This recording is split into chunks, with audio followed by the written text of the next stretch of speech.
আমিনুল ইসলাম ঝন্টু।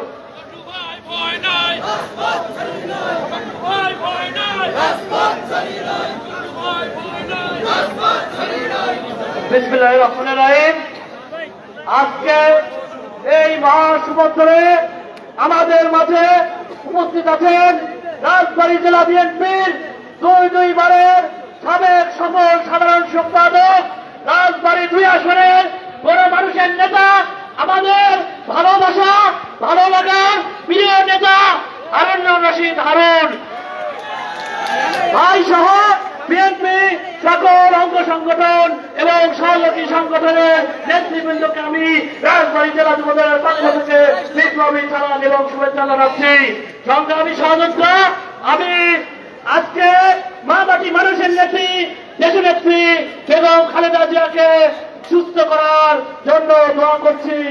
আজকে আমাদের আগামী রাষ্ট্রনায়ক জননেতা জনাব তারেক রহমানকে এই দেশে ফিরে আসবে এবং এই সকল শহীদদের সে দেখভাল করবে, এই আশা আমি ব্যক্ত করি।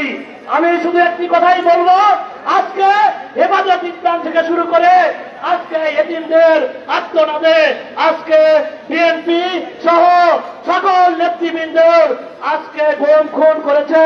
সেজন্য গুম খুন করার জন্য আজকে পরম করুণাময় মহা সৃষ্টিকর্তা আজকে আওয়ামী খনি সরকারকে আজকে কি করেছেন, পচে গন্ধে দুর্গন্ধ করে তাকে এই বাংলাদেশ থেকে বিতাড়িত করেছে।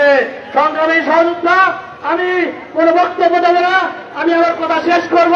সবাই একটি স্লোগান, খালেদা জিয়া, খালেদা জিয়া, তারেক রহমান, তারেক। সকলকে ধন্যবাদ। সবাই আমরা কান্দাতে যাওয়ার কারণে এই মাঝে আপনার সামনে বক্তব্য রাখবেন জাতীয় শেষ